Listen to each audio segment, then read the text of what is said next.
All right, Miracle Mind, thank you for joining today. Thank you for being present here, whether horizontally, diagonally, or vertically, or who knows how, in whatever configuration. You're welcome. Great that you're here. I love it. We can continue with the specific parts of the book. A Course in Miracles, introducing A Course in Miracles. Like, what is A Course in Miracles actually? What is it? What is it? Is it a blue golden book, or is it something else? Does it not have anything to do with the book at all, but with an experience?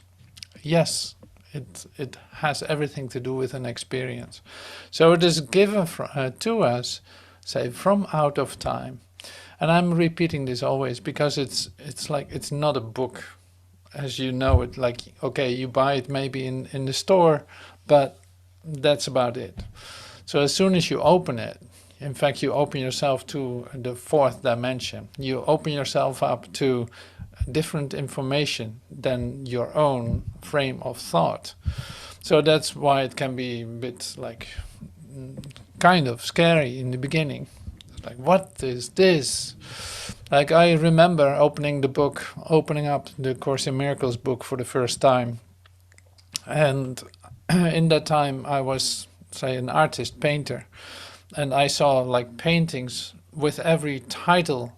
I saw paintings moving in my, like, wow, what an incredible imagery here. Look at this unbelievable imagery. Like, all kinds of aspects. Like I can mention some. It's like just amazing. Look at the titles here. And this is just the beginning. It's like The Escape from Darkness. Well, that is a painting. The Illusion of Needs. Incredible. Distortion of Miracle Impulses. Healing as Release from Fear. That's a beautiful one. Cause and Effect. Fear and Conflict. The Meaning of the Last Judgment. Well, see, these are titles of paintings to me. Love Without Conflict. The Voice for God. The Only Answer. The Gift of Freedom. It's like all this was, say, certainly stirring up my imagination, you could say, my, like, wow, this is, I had to close the book immediately. Again, like, whoa, whatever that is. And it took me about 3 weeks for it to open the book again. So that was only the beginning of reading some titles. Now this is a possible beginning of you entering into an idea of Course in Miracles. So it's like it immediately connects. It connects to the core of your being. You recognize it's like, wow, that was the last well-kept secret. I kept this from myself. I literally have here a blueprint. I have a blueprint that can take me out of my enclosure, out of the prison that I made for myself. That's amazing. I don't want to read it. That was my first response first. It didn't take long, like I said, 3 weeks, and then I started reading it. And it became more and more interesting. Now, this is not about how it was for me. No, it is a totally different story. So it's like you, in fact, open yourself up for guidance from outside of this place to remember that the place that you have taken on as your reality has no reality. Well, if that isn't transformational, then I don't know what is. So this place doesn't need to be better. This place doesn't need to be solved. This place doesn't need your attention for, say, improvement. No, no, no. So the most fundamental idea that we share, in fact, is this. Like, whatever you see, all your perception, everything that you see is already over, is past, is gone, is not there. And we try to deal with it as if it is still here, creating new problems so that we can establish ourselves here and do all these things in order to say, to hold on to an identity that has nothing to do with you. But, and you know it, it's like it doesn't feel okay to be you. You can do all kinds of courses in order to feel yourself as good, okay, or accepted. You can go through all kinds of, say, psychiatry, psychology. You can go through all kinds of treatment and therapy in order for you to be okay with this place. You can do whatever you want, of course. Nobody's going to stop you because this place is not real. And you can figure it out. You can deny it as long as you want, but you can't make it real. That's the whole thing. Like, there's not one situation in which you will see that there's reality in it. Now here's A Course in Miracles telling you this, in fact. The world I see is of my own making, and it does not exist. Nothing I see means anything. It has nothing, what is going on in your consciousness has nothing to do with this place.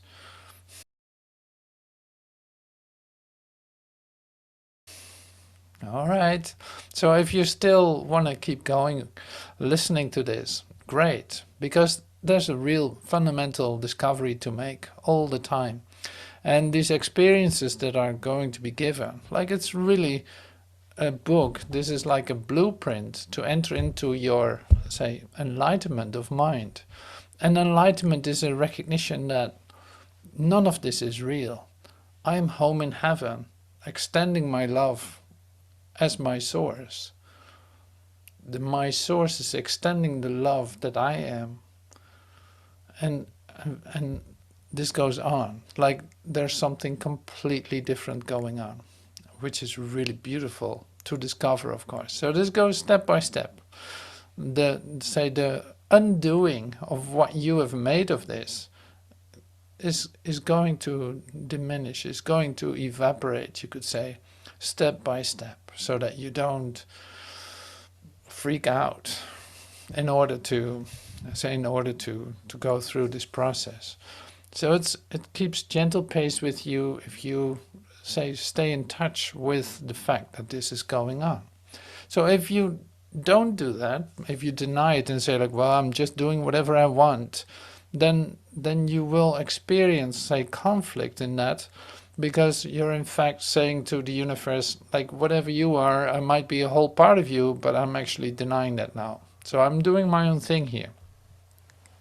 And it's not that the universe is attacking you then. No, in fact, you could say you're attacking yourself by moving away from what you truly are. So you cannot feel complete if you deny part of yourself. If you deny this whole part of yourself and make up an image and then say an identity that you are not, how can you possibly think or expect to be whole and perfect? Like, that doesn't work. So you get, well, you know the world, like, you know what manifestations you get if you say stay out of the alignment with what you are. You see disease, disaster, death, conflict, war, attack, all of this, so that you know that very well, and you try to work with it and try to solve it and try to do all kinds of things with it, not realizing that it has no reality and that you spent a fortune on it, trying to improve this place. So today we're looking at true comfort and safety, like returning back to that. True comfort and safety happening in this moment, given to you in all kinds of ways. Now here we have a master teacher coming from out of time, teaching us for just a moment. Then we have the manual for teachers, where we're actually going to take a look at the idea of gentleness. Like, that is one of the characteristics of the teacher of God. The teacher of God is anyone who, say, recognizes that in himself, as recognizing, yes, Whatever I thought I was, that's not what I am. It's like I'm an extension of the love of God. So here I am, teacher of God. I'm a teacher of God. Okay, so say that after me. I'm a teacher of God. Yeah, exactly. I'm a teacher of God. So I want to be instructed. I want to listen to the still small voice telling me what it is that I'm supposed to do, because I know that what I previously wanted is not what I want, and it's not the will of God. So I align myself with the will of God, and I do that by actively listening. So what is the next step? How am I supposed to respond to this? What is this about? What am I? And all of this.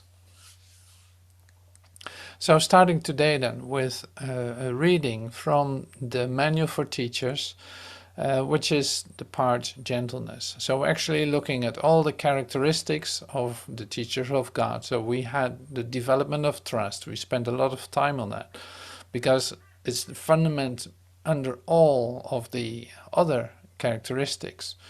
So realizing that our trust is whole, in recognizing there's no alternative but the alternative. There's only God.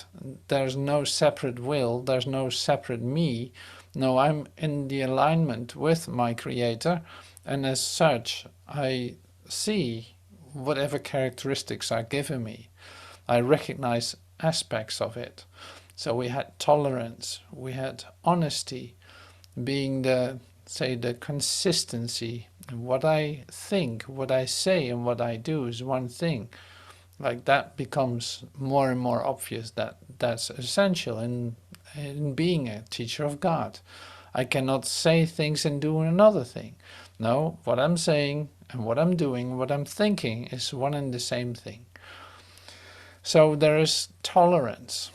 That's what we looked at last time. Now we're going into gentleness. So let's see what that brings. Harm is impossible for God's teachers. They can neither harm nor be harmed. Harm is the outcome of judgment.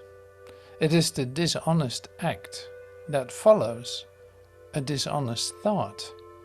It is a verdict of guilt upon a brother and therefore on oneself. It is the end of peace and the denial of learning. It demonstrates the absence of God's curriculum and its replacement by insanity. No teacher of God but must learn, and fairly early in his training, that harmfulness completely obliterates his function from his awareness. It will make him confused, fearful, angry, and suspicious. It will make the Holy Spirit's lesson impossible to learn.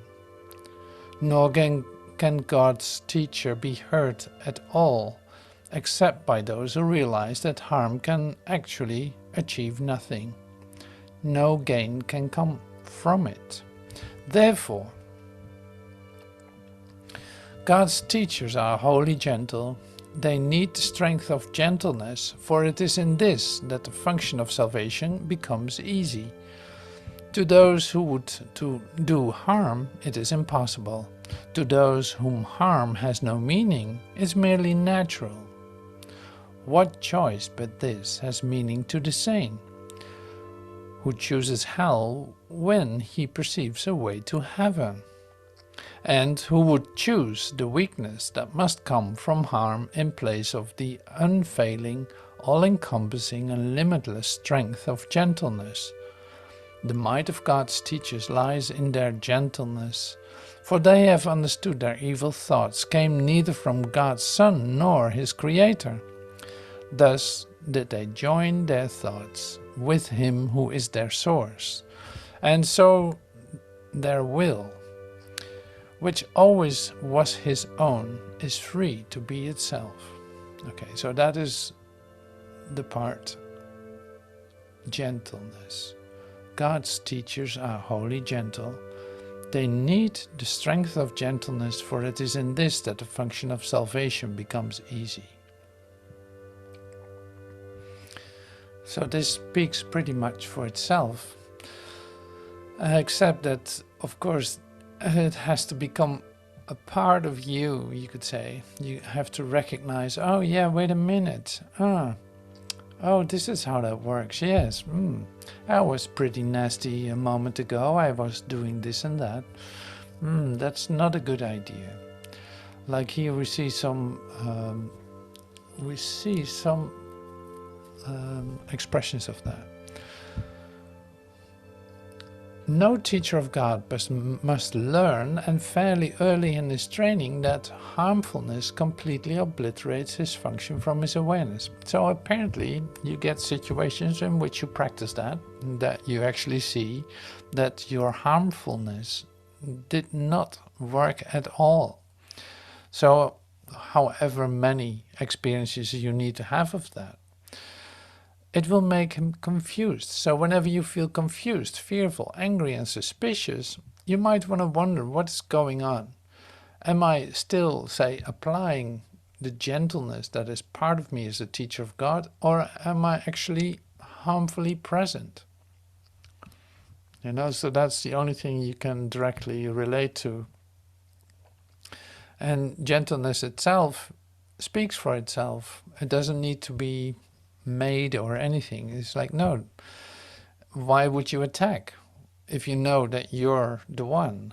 Like, who are you going to attack? Who are you going to be angry about? Where does that come from? Is there a reason for you to be angry? If you know that I'm doing this to myself. So that makes it easy. But see, that's easier said than done. Okay, so that's why all of this is part of the process. So you move through certain phases. You actually see that you've done something harmful as much as it exists, of course. But in your experience of yourself, yes, it does exist. There's such thing as being harmful. Yeah, you receive the consequences of that. You feel it. And by the time that you allow that to be undone and let it be healed, you can transcend it. Otherwise, it keeps repeating and coming back into your awareness and coming back into your experience. Anger, suspicion, confusion, all of this. It keeps repeating until the lesson is learned. Simple as that. So this is very basic, but very fundamental and very essential in the development of you as a teacher of God. All aspects, in all your doings, be you blessed. In all your doings, no exceptions. In all your doings, you can be gentle. And gentle does not only mean to be nice to everyone and saying yes to everyone and this and that. No, that doesn't mean that. So it can be that you're very clear, very outspoken, and that it not directly might be interpreted as gentleness. But down below, you could say, down below, there's a recognition of I and my brother are one. I and my father are one. I and my brother are one. There's nobody outside myself to attack. There's nobody, no, not that whole story is not there. That is no reality. It would only be like a little nightmare of my own making. So that's essential to remember. Now this is just the start. Just because we want to see, you come into, you can't avoid, you could say, you can't avoid coming into a recognition of you being a teacher of God. If you want to take your rightful place in this dream, you could say, you want to be like the door through which truth can enter into this world. You want to open your mouth and be part of this. You want to be present in your dream as the light of the world, not as anything else. You don't want to add darkness to it, in other words. You don't want to participate in trying to improve the place if you start to recognize it has no reality. So there's a vigilance connected to it. We saw this yesterday too. It's like vigilance against not so much against the world, in the recognition of the meaninglessness of the world. You become vigilant what it's bringing to you. No, that's not part of that. No, that's not it for me. No, I don't feel tempted to step into that. No, I have no need to improve this place. No, I'm not going to, like this. Like, that is also a total part of your awakening as a teacher of God, or your awakening in general. So that's really good. All these exercises, all these recognitions are helpful to actually say, not losing your peace, not losing your peace of mind. There's no need for you to lose your peace of mind. Like in all of this, you can do anything in this world too. You can do anything. There's no need for you to say lose your peace of mind. So here you are, extending yourself as the light of the world, bringing light into this dream of yours. Since you created the dream, you could say, you formulated all the limitation, you might as well just bring your happiness and joy into this. And see how the place can change, and also enjoying the connectedness, not being suspicious any longer, but say coming to a whole new way of relating, recognizing that you're only meeting yourself, that this world doesn't have any strangers, you're just meeting yourself.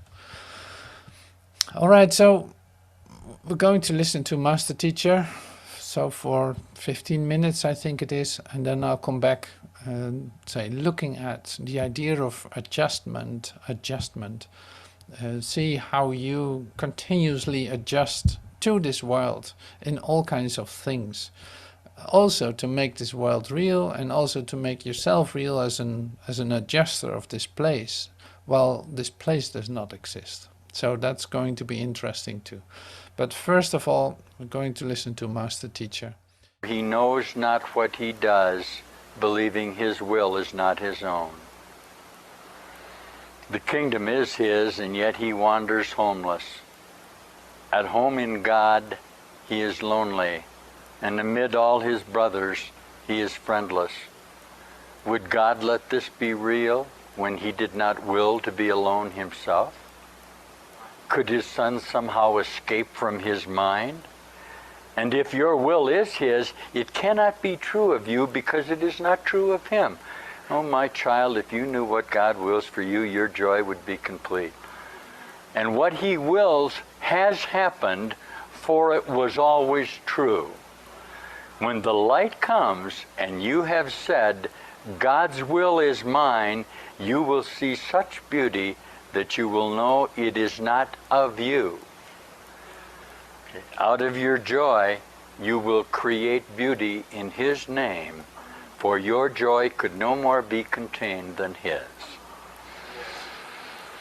The bleak little world will vanish into nothingness, and your heart will be so filled with joy that it will leap into heaven and into the presence of God. I have not been able to tell you what this will be like until now, because your heart wasn't ready. I changed that a little bit. I have the privilege of telling you that you're ready. Okay. I'll tell you how it reads. I cannot tell you what this will be like, for your heart is not ready. All right. Well, I have to tell you that your heart is ready for this. Why? Some of you are springing, and if you get one in a batch that springs, everybody else springs.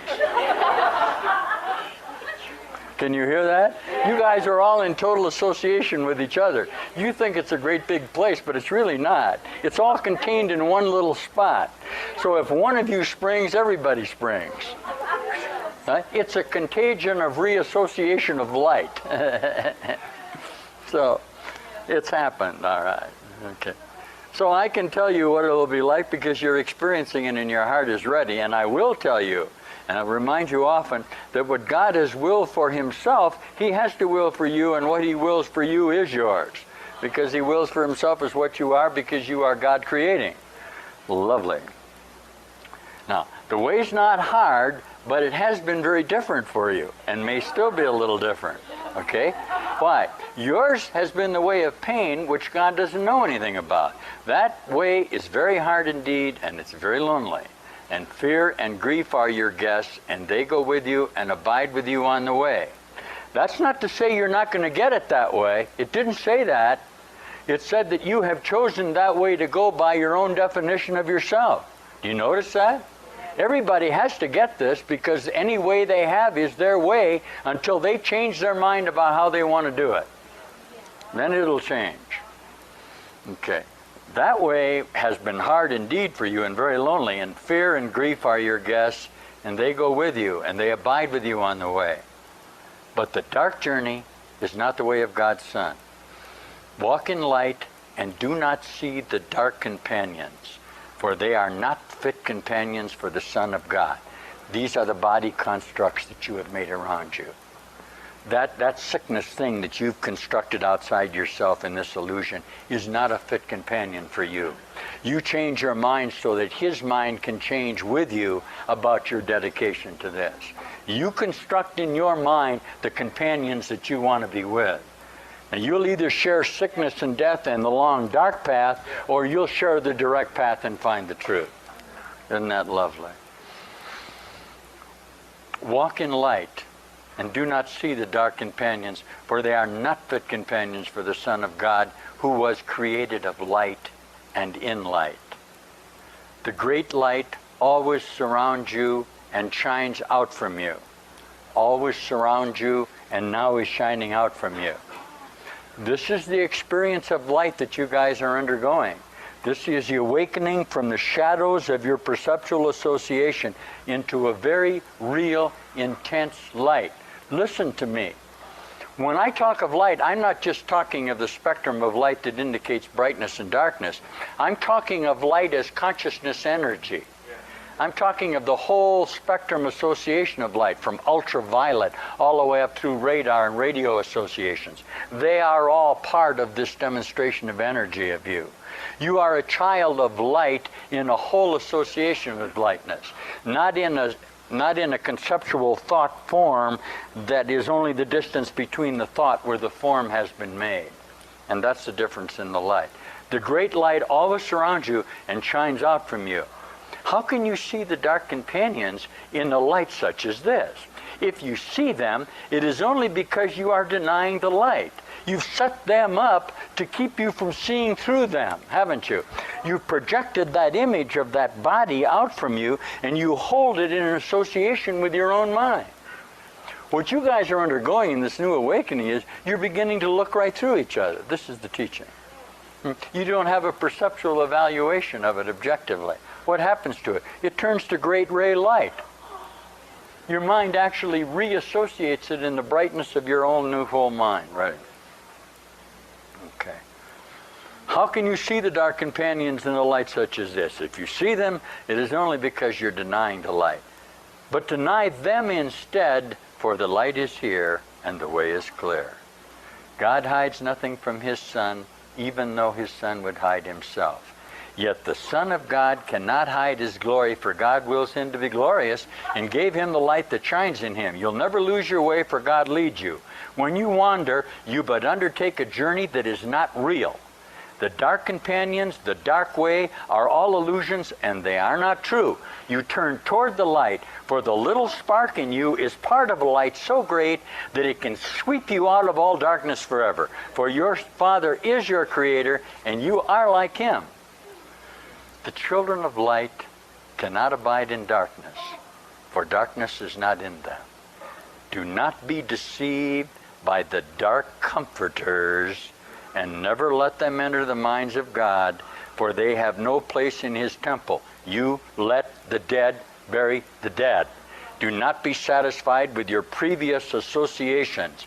The dark comforters are only those in your mind in this place who are telling you everything is going to be okay. Okay, you can share death with me in this if you want to. The guy next to you that you're in pain with, that you're sharing, he's your dark comforter. He has no reality, okay? For your Father is your Creator, and you are like him. Do not be deceived by the dark comforters, and never let them enter the mind of God, for they have no place in his temple. When you are tempted to deny him, remember that there are no other gods to place before him, and accept his will for you in peace, for you cannot accept it otherwise. Only God's comforter can comfort you. Listen, in the quiet of his temple, he waits to give you the peace that is yours. Give his peace that you may enter the temple and find it waiting for you. You can't do it if you don't give it. You can't draw from the warehouse until you know you are the warehouse. You can't know you're the warehouse until you give everything away that you have. Through the giving of everything, you discover you have the fullness. Until you do, you'll always be lacking in your own warehouse. Isn't that astonishing? See, it's like an endless circle. The more you take out of it, the more there is. Why? Because you're giving it away. It doesn't stop. It's not held in time by you. It's not utilized by you in your possessions. You don't stop it. You don't use it as potential to protect yourself and project it out from you. Creation is nothing but a continual flow of love. All you really have to do is get in the flow. Can you hear that? You obstruct it in your own mind, and you try to share. You grab it, and you try to share it with these little thought forms of you. And nobody can stop you from doing that. That's called karma. Okay? That's the memories that you have. But the Dharma is all around you. The spirit of energy is in a continual condition of creating forever. And that's going on no matter how much you glitch it for just a moment. And you say to me, well, why did I do this? You may still do that, okay? And I say, what difference does it make if it's over? You say to me, well, how long do I have to keep on doing it? Can I bring all this up? I say, you're going to be whole no matter what you do. It doesn't make any difference. Your admission of that puts you into the flow of creation, which is what everything is, all right? And you are that. Ready? Give his peace that you may enter the temple and find it waiting for you. But be holy in the presence of God, or you will not know that you are there. You can't. Where is God? Here. You can't know you're there until you are holy in your own self, until you decide there is a God and you want that more than this. For what is unlike God cannot enter his mind, because it was not his thought and therefore does not belong to him. And your mind must be as pure as his if you would know what belongs to you. Guard carefully his temple, for he himself dwells there and abides in peace. You cannot enter God's presence with dark companions beside you, but you also cannot enter alone. That's one of the tougher sentences in the course. You can't get there by taking your own thoughts about what your brother is with you. You haven't forgiven them totally, have you? You're demanding recognition for your mind at the place of God. Yet you cannot go alone, because all of your projections, which are the creations of your mind, must go with you in order to be whole. You see what forgiveness offers you, teachers? Salvation. Huh? That's what that says. Isn't that lovely? Isn't that lovely? All your brothers must enter with you, for until you've accepted them, you can't enter. For you cannot understand wholeness unless you are whole. And no part of the Son can be excluded if he would know the wholeness of his Father. In your mind, you can accept the whole sonship and bless it with the light your Father gave it. Then you will be worthy to dwell in the temple with him, because it is your will not to be alone. God blessed his Son forever. If you will bless him in time, you will be in eternity. If you will bless him in time, you will be in eternity. Not you'll find eternity, you'll be there. One whole blessing given totally is heaven. All you ever really had to do here was just one time be totally grateful. Just totally dependent. Just one time you had to base your reality on the fact that there's a whole God who created you perfectly. When you listen to these new brothers saying thank you, understand that they understand that their reality is based on their gratitude. Their reality is based on their total dependence on God. Their freedom of mind is based on their dependence on God. not on themselves, which can only bind them to their own associations with themselves. Do you see? You bind yourself by your determination to be guilty in your own associations. Don't do it anymore. Never forget, I'm not going to keep on going. This is lovely. Then comes the dynamics of the ego. Ready? I start to do what's going to be in the next page. Yours is the independence of creation, not of autonomy. Your whole creative function lies in your complete dependence on God, whose function He shares with you. By His willingness to share it, He becomes as dependent on you as you are in Him. And what a lovely sentence.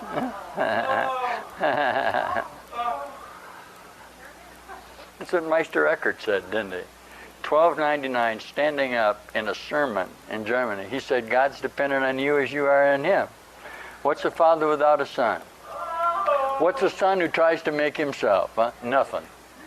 See? It's our total dependence that gives us the freedom. It's our autonomy or separation that condemns us to death. As you caught me reading the course. I'll read a couple more things. He is dependent on you as you are on Him. Do not ascribe the ego's arrogance to Him who wills not to be independent of you. He needs you. He's totally dependent on you. Please forgive God. He asks for your forgiveness. He cries. He's lonely because you're not there with Him. I thought you told me He doesn't know about this. You know about it and you're lonely. You see that? Isn't that something? Can you believe that autonomy is meaningful apart from Him? The belief in ego autonomy is costing you the knowledge of your dependence on God, in which your freedom lies. The ego sees all dependency as threatening and has twisted even your longing for God into a means of establishing itself. But do not be deceived by interpretations of your own conflict. Isn't that nice? This is the way you're going to start reading this now, aren't you? Because you're going to say, yeah, this is the truth. As being the expression of the recognition of my total dependence on God. Thank you. Thank you. My total gratitude. Like my total gratitude for what is given. That was beautifully expressed. So thank you, dear one, Master Teacher. Thank you so much. That's so great to hear. I think we heard this before. I cannot keep track at all.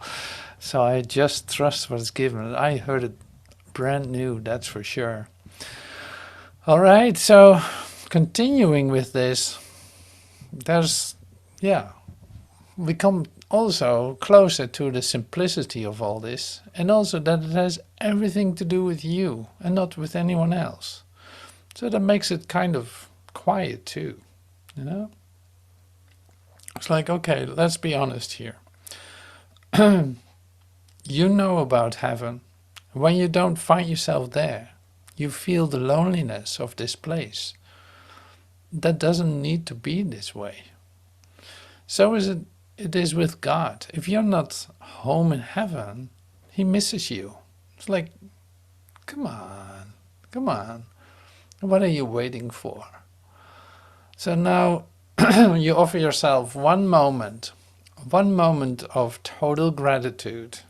In that moment you find yourself back home. That's all. So this is the utter simplicity of this.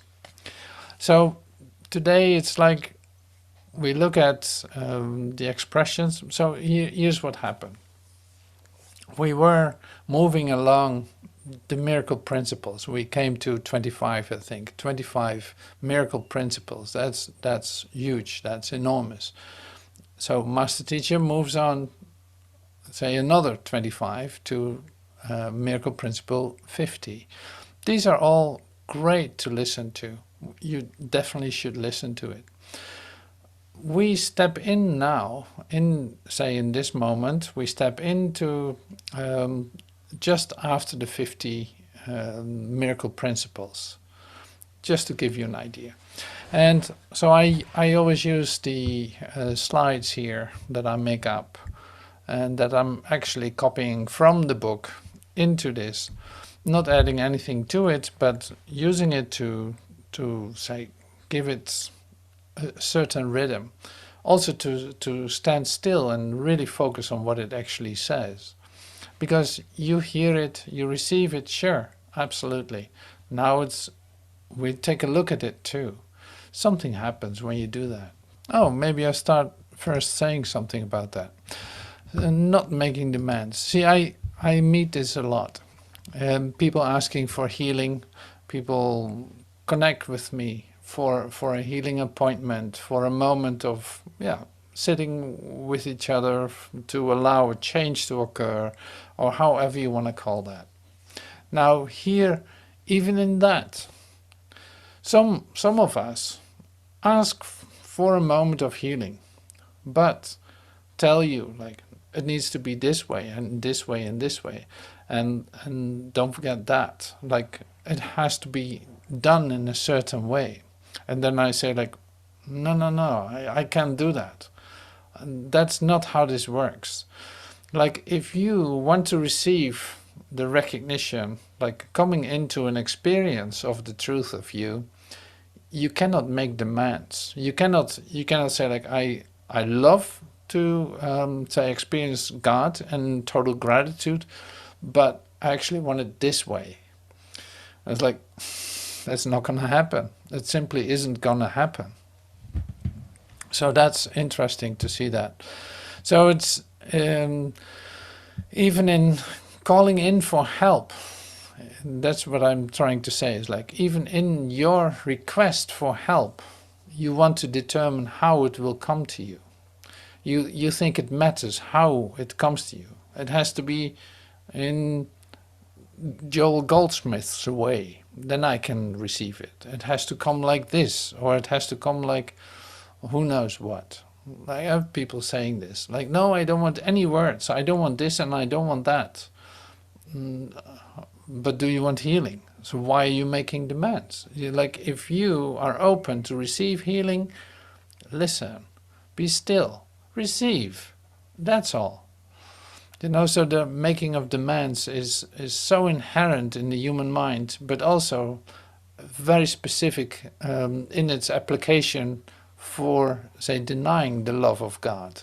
So it's the healing already takes place if you say like, no, you cannot have it your way, sorry, that's not going to work. I have no interest in that. There might be people that want to try to do that way.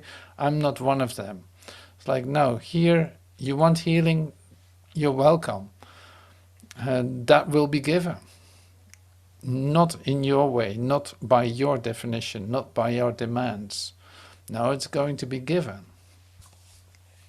So in that purity, it is easy. So that's great. But I thought I share this with you. Yeah, stop making demands. I love that also. It's like, stop making demands to have it your way or think whatever. See here. It's too hot in here. And this is one of the expressions that started in the talk, like it's too hot in here. Is it too hot in here? All adjustments are to death. I used to teach it that way. I gave up trying to teach that. We used to teach, don't adjust. Stop making demands of change on your environment. Your determination to identify yourself in environment is what is keeping you here. Every time you feel uncomfortable, you correct it. It never stops. And there are some expressions here. That ends up being a teaching of sacrifice, or better, I better stay uncomfortable because, and that's not what I mean. Obviously, everything you do is nothing but adjustment to hold your mind in your own limited association. That's why you adjust to it. You accept it, you could say. You adjust to it. You make it comfortable for yourself in your limitation. So that not incidentally includes I am hot, I'm cold, I'm passionate, I hate, I love, and everything that you do.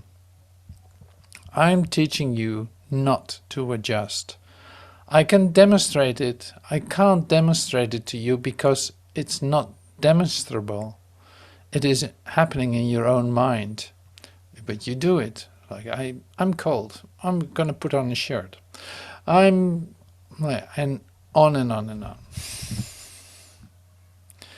Or even when you go sit down, you move the chair first before you're going to sit down. Well, leave the chair where it was. Just sit down there. Why not? I don't identify with my body, Master Teacher says. Sometimes the people will say to me, "You've been standing up for 6 hours. You'd better sit down." It really does not occur to me. And that includes, it's too hot in here. And I go, wow, is it ever hot in here? At that point, if I want to adjust to it, I'm perfectly able to make the adjustment. It's too late for me to make the assertion. I've thought of it. Thinking it's too hot is the same as adjustment. Can you hear it when I teach it like that way? Your mind is so caught in sitting on your own butt in a chair in a body. I'm getting hungry. What time is lunch? This is all you're doing in time, constantly. I'm telling you, it is nothing. If you don't want to make the dedication to this, get out of here. I'm trying to show you that it is the time that you did this, that this is the time that you did this. If you are here, you must work the miracle of your whole mind, because if you are here, you are by definition a savior of the world. You constructed the world. You are here. You have what? Assumed the burden of the world. Come to me, ye who are heavy laden, and I will give you rest, because I know this world isn't real. If you will trust me completely, my burden is light. Do you hear me? What you guys try to do as unhealed healers, bless your hearts, is to take on all the burdens of the world and die with them, because you attempt to heal them in your limited associations. You love them. You want to do something about it, and finally just die in the attempt. I am showing you that you can take on the burdens of the world and release them through the release of your necessity to identify them in their limitation by the declaration of your miracle mind, that they are in fact whole because your mind is whole. That's a miracle mind. Not defining the sickness out there and trying to take on the burden of it. You can do that. But see, this is an essential expression here. I am showing you that you can take on the burdens of the world and release them through the release of your necessity to identify them in their limitation by the declaration of your miracle mind that they are in fact whole because your mind is whole. That is a miracle mind. Not defining the sickness out there and trying to heal them, you could say. Trying to take on the burden of it. You can do that. So I'm just reading all these one by one and say especially the last expression of it. Because this is what I said in the beginning too, just before I started reading those. It's like, if you make demands in how the healing should take place, you're lost. It doesn't work like that. But if you are willing to let this be completely new by the release of your limited ideas about it, by your definitions about it, recognizing that your mind is whole, that you're a whole part of truth, you could say, then healing can take place. This is not any different than what we have heard of Joel Goldsmith too. It's like in the expressions of it, it's like you have to receive it for yourself. In that, you extend it to everyone. You're not going to make the illness real and trying to repair it. No, then I'm already caught in the dream. So the unhealed healer, you could say, would try to therapy it away or something, or trying to massage it away, or trying to do whatever, but actual do an intervention on the level where the problem is perceived. That is not what healing is. That's therapy, or whatever you want to call it. So it will not bring back the recognition and the experience of, say, alignment with truth, which is the only healing that can take place. Because if I'm going to be the repairman here in my dream, the repairman of every little thing that isn't right, I can be here for a very long time.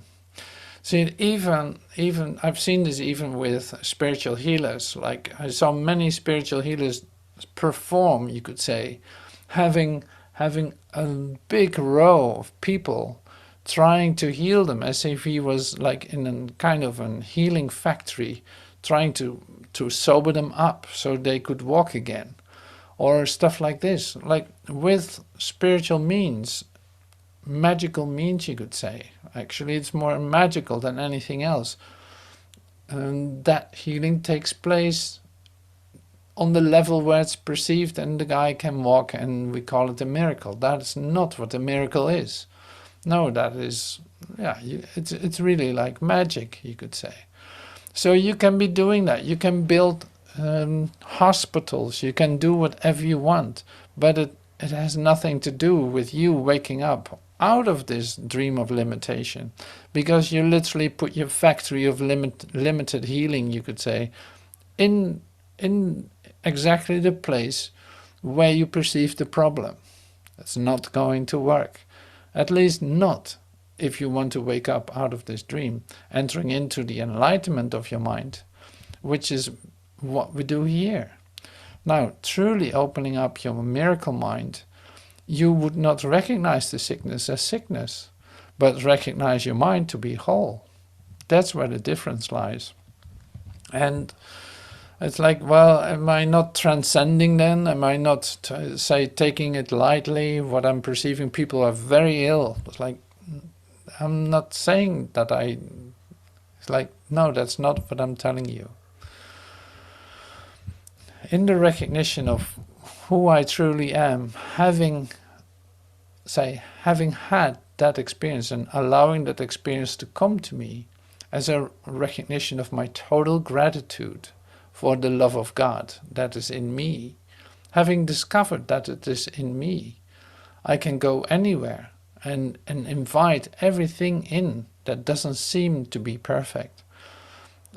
I'm not led by the limitation of that. No, I'm led by the recognition of the totality, of the beauty and the perfection in which anyone is created.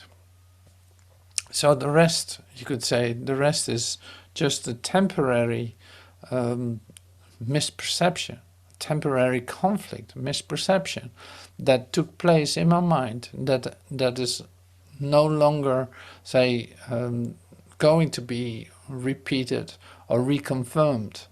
No, my empathy, you could say, is pure, is true. My empathy to you is pure and true, because the only thing I want is recognizing you in the place where we can actually recognize each other, which is not this place. No, this is not where that takes place. I came to the experience of that. I came to the realization of that. That is given here and now. And this is how I know you. I'm not going to try to work something out with you in a limited perspective, trying to compromise in some way. Why would I do that? To become part of limitation again? There's no necessity for me to do so. No, I'm inviting you to come and listen and be still with me, so we can actually receive the recognition of our totality. and share the joy and absolutely celebrate the happiness that is related to that. Really great.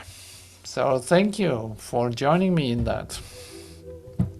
And we continue, say, in the next episode of the Miracle Mind. But this was great. So thank you so much for, say, sharing this moment with me in the recognition of our perfection. Like, let the dead bury the dead. But recognizing the truth of who you truly are. Thank you, God. So, bless you. God bless you. Thank you so much. See you soon. Bye for now.